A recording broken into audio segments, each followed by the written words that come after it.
पार हो गई तो गए इधर का पूरा मामला। 20 किलोमीटर ले जाएगी इधर।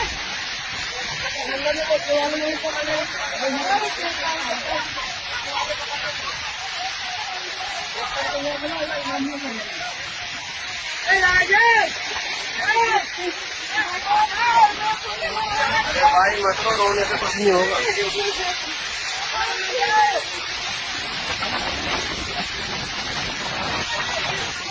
ये तो रुक जाएगी रास्ते पे से यार, चिंगारी में जा पाता तो।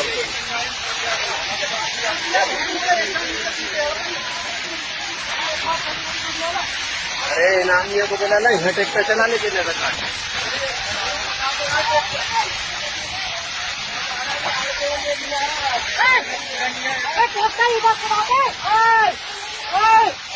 अरे ट्रैक्टर पे आवाज नहीं आएगी ना, चलना।